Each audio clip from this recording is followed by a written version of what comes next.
ሰላም ጤና ይስጥልኝ ውድ የጤና ሱስ 60 ቤተሰቦቻችን እንደምን አላችሁ? ዛሬ ብዙዎቻችን ችላ የምንለውን ነገር ግን በየቀኑ ለምናሳየው የጤና ሁኔታ ወሳኝ ስለሆነው ነገር ስለ ሆድና አንጀት ጤና በጥልቀት እንመለከታለን። ሆዶ ተነፍቶ የመዛል ስሜት ተሰምቶት ወይም ሰውነቱ ትክክል እንዳልሆነ ተሰምቶት መንስኤው አንጀቶ ይሆን ብለው አስበው የሚያውቁ ከሆነ ልክ ኖት። ዛሬ ምንም አይነት የተጋነነ ዘዴዎችን ሳይጠቀሙ ሆዶንም በቀላሉና በተፈጥሯዊ መንገድ እንዴት ማጽዳትና መጠገን እንደሚችሉ እንመለከታለን። እነዚህ እርምጃዎች የሰውነቱን ክብደት እንዲቀል፣ ብርታት እንዲሰሙትና ከውስጥ ወደ ውጪ ጤናማ እንዲሆኑ ይረዱታል። ታዲያ የሆድና አንጀት ጤና ለምን ይህን ያህል አስፈላጊ እንደሆነ እንመልከት።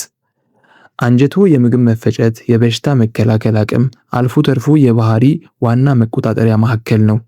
እዚህ ጋር ያለው ሚዛን ሲዛባ ሁሉም ነገር የተዘበራረቀ ይመስላል።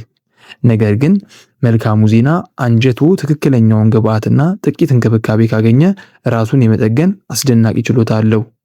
እንዴት እንደሚሆን አብራችሁኝ በመቆየት እስከ መጨረሻው ተከታተሉኝ። በመጀመሪያ የሆድ ዕቃ ዲቶክስ ማለት ምን ማለት እንደሆነ ባጭሩ ዲቶክስ ማለት በረሃብ መቆየት ወይም ሰውነትን የሚያደክም ጽዳት ማለት አይደለም። ይህ ብዙውን ጊዜ ከጥቅሙ ይልቅ ጉዳቱ ያመዝናል። ይልቁንም ዲቶክስ ማለት ሰውነቱ ራሱን እንዲያስተካክል፣ እብጠትን ወይም ኢንፍላሜሽን እንዲቀንስና በምግብ መፈጨት ስርዓት ውስጥ ያለው ሚዛን እንዲመለስ መረዳት ማለት ነው። በአንጀቱ ውስጥ በቢሊዮን የሚቆጠሩ ባክቴሪያዎች ይኖራሉ። አንዳንዶቹ ጠቃሚ፣ አንዳንዶቹ ደግሞ ጎጂ ናቸው። ይህ ሚዛን ሲዛባ እንደ ሆድ መነፋት፣ ጋዝ፣ የምግብ አለመስማማትና ድካም ያሉ ችግሮችን ያስከትላል። ተፈጥሯዊ የሆድ ዲቶክስ መጥፎ ነገሮችን ለማስወገድ የሚረዳ ሲሆን ጠቃሚ ባክቴሪያዎችን በማሳደግ የአንጀት ግድግዳን ይጠግናል።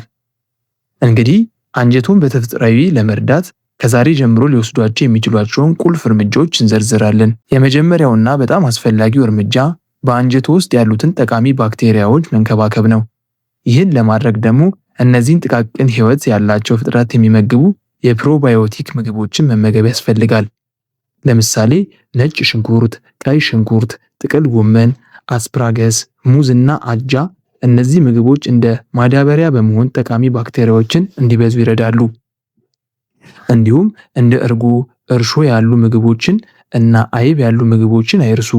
እነዚህ ምግቦች የአንጀትን ባክቴሪያ ስብጥር የሚያጠናክር ሕያው ሕዋሳትን ወደ ሰውነቱ ያስገባሉ። በከፍተኛ ሁኔታ የተቀነባበሩና ስኳር የበዛባቸው ምግቦችን በአንጀቱ ውስጥ ያሉ ጎጂ ባክቴሪያዎችና እርሾዎችን ይመግባሉ። ይህ አለመመጣጠን ደግሞ ለሆድ እብጠትና ለምግብ መፈጨት መታወክ ምክንያት ይሆናል።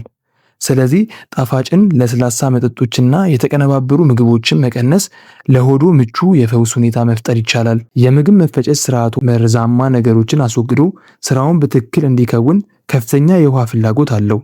በቀን ቢያንስ 8 ብርጭቆ ውሃ ለመጠጣት ይሞክሩ። በተጨማሪም እንደ ዝንጅብል ወይም ፔፕሪሚንት ያሉ የእጽዋት ሻዮች መጠጣት የምግብ መፈጨትን ያረጋጋል፣ የሆድ መነፋትንም ይቀንሳል። አንዳንድ ጊዜ የአንጀቱ ግድግዳ ሊቆስል ወይም ቀዳዳዎች ሊፈጠሩበት ይችላሉ። ይህም ያልተፈለጉ ቅንጣቶች ወደ ደሙ ውስጥ እንዲገቡ በማድረግ ለበሽታ የመጋለጥ እድሉን ይጨምራል።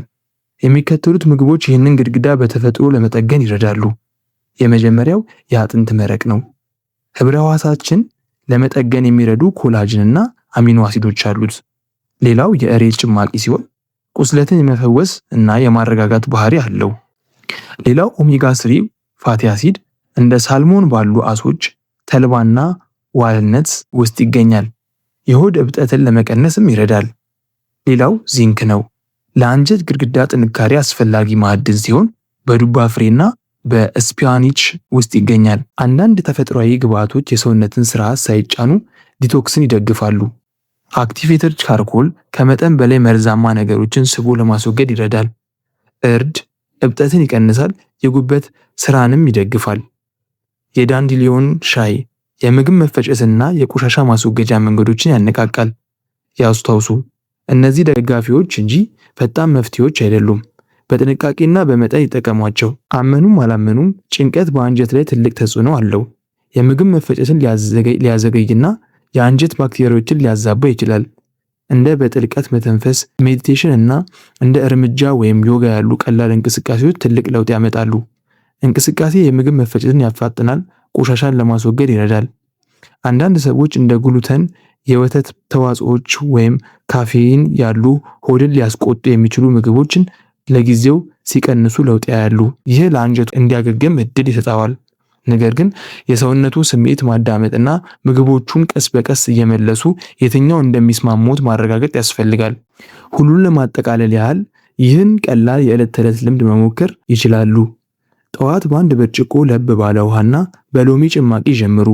ይህ የምግብ መፈጨትና የሰውነት ውሃ ፍላጎትን ያነቃቃል። እንደ እርጎ፣ አጃና ሙዝ ያሉ በፕሮባዮቲክ የበለጸጉ ምግቦችን ለቁርስ ሲመገቡ። በምሳው ውስጥ ወይም በራቶ ውስጥ እንደ ነጭ ሽንኩርትና ቀይ ሽንኩርት ያሉ ፕሮባዮቲክ አትክልቶችን ያካቱ። ጣፋጭ መጠጦችን በማስወገድ በውሃና በእጽዋት ሻዮች ይተኩ። በምሳ ወይም በራት ላይ እንደ ተልባ ያሉ ኦሜጋ 3 ምንጮችን ይጠቀሙ። ምሽት ላይ ሆዶን ለማረጋጋት ጥቂት የአጥንት መረቅ ወይም የዳንዲሊዮን ሻይ ይጠጡ። ጭንቀትን ለመቀነስ ከመተኛቱ በፊት ለ10 ደቂቃ የመተንፈስ እንቅስቃሴን ያድርጉ። ይህ የዕለት ተዕለት ልምድ ሳይጫኑት ሆዶን ይንከባከባል። አንጀቶ በተፈጥሮ መፈወስና መጽዳት ሲጀምር የሚከተሉትን ያስተውላሉ። የሆድ መነፋትና የጋዝ ስሜት መቀነስ፣ መደበኛ የሆነ የሽንት ቤት ጉዞ፣ የብርታት መጨመርና የአእምሮ መነቃቃት፣ የተሻለ የባህሪ ሁኔታ፣ ጥሩ እንቅልፍና ለጣፋጭ ምግቦች ያሉት ጉጉት መቀነስ። ይህ ሂደት ጊዜ የሚወስድ ቢሆንም ውጤቱ ግን እጅግ የሚያረካ ነው። አንጀቶ በጠቅላላ ጤናው ላይ ተጽዕኖ የሚያሳድር ትልቅ አቅም ያለው ሕያው ስርዓት ነው። ለዚህ ስርዓት ትክክለኛውን ንጥረ ነገር መስጠት፣ እብጠትን መቀነስና ተፈጥሯዊ የዲቶክስ መንገዶችን መደገፍ ለሰውነቱ ሊሰጡ የሚችሉት ስጦታ ነው። እንደ ፋይበር የበዛባቸው ምግቦችን መመገብ፣ በቂ ውሃ መጠጣት፣ ጭንቀትን መቀነስና የተቀነባበሩ ምግቦችን ማስወገድ ያሉ ቀላል ለውጦች በማድረግ ለረጅም ጊዜ ጤና መሰረት መጣል ይችላሉ። ዛሬ ከእኔ ጋር ስለቆዩ በጣም አመሰግናለሁ። ይህ መረጃ ጠቃሚ ሆኖ ካገኛችሁት ላይክ ማድረጉን አይርሱ። ለተጨማሪ ተፈጥሯዊ የጤና መረጃ ሰብስክራይብ ያድርጉና የእርሱን ተሞክሮ ወይም ጥያቄ በኮሜንት ላይ አጋሩኝ። አመሰግናለሁ።